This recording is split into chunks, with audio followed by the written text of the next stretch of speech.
Crazy Rocket, now available on PMBet.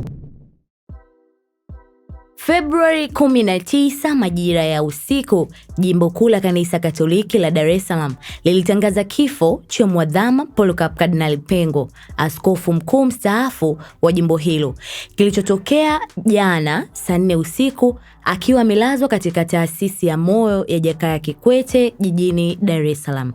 Taarifa iliyotolewa na askofu mkuu wa Dar es Salaam kwa sasa, Thaddeus Ruwaichi, ambapo taarifa hiyo ilieleza kuwa taarifa za mazishi zitatangazwa baada ya mipango kukamilika.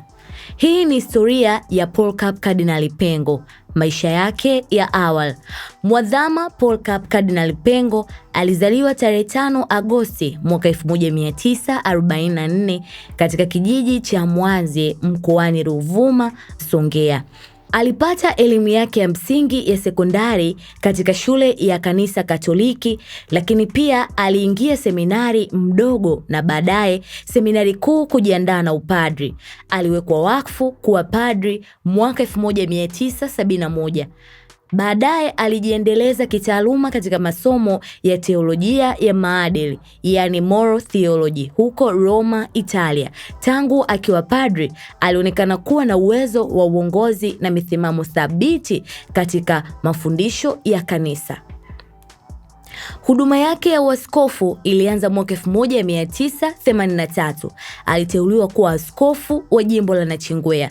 1986 akahamishiwa jimbo la Tunduru Masasi. 1992 aliteuliwa kuwa askofu mkuu msaidizi wa jimbo la Dar es Salaam.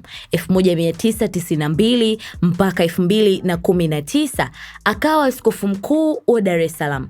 Lakini katika hayo aliteuliwa kuwa kardinali na Pope John wa pili mwaka 1998.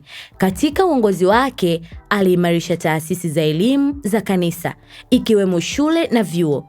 Alihimiza malezi ya mapadri na watawa. Aliongoza Jimbo Kuu la Dar es Salaam kwa zaidi ya miaka 25. Mchango wake kwa taifa la Tanzania: maadili na sauti ya kijamii. Alikuwa sauti muhimu katika masuala ya maadili, familia, hata ulinzi wa maisha, akisisitiza misingi ya maadili ya Kikristo katika jamii. Amani na umoja wa kitaifa. Alihimiza mshikamano wa kitaifa na amani, hasa wakati wa uchaguzi na mijadala mikali ya kisiasa. Uongozi wa kanisa kitaifa.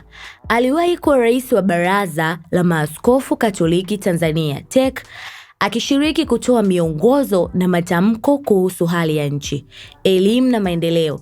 Aliunga mkono juhudi za kanisa katika kuendesha shule, hospitali pamoja na miradi ya kijamii iliyohudumia Watanzania wote bila ubaguzi wa dini.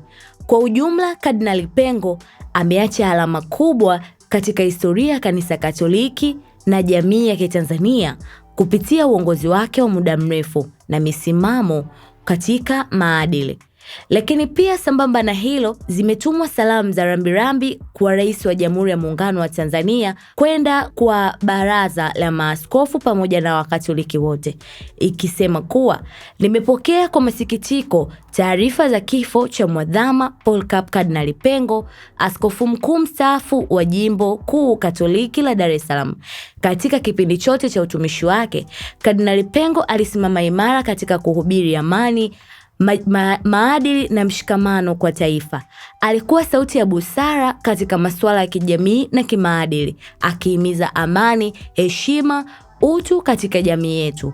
Mchango wake katika malezi ya kiroho na maendeleo utaendelea kukumbukwa na kuenziwa siku zote. Rais Samia pia ametoa pole kwa Rais wa Baraza la Maaskofu Katoliki Tanzania, TEC, Askofu Wolfgang Pisa, maaskofu, mapadri, watawa, familia, ndugu, jamaa na marafiki, waumini wote wa Kanisa Katoliki na Watanzania wote kwa msiba huu. Mwenyezi Mungu ailaze roho yake mahali pema peponi.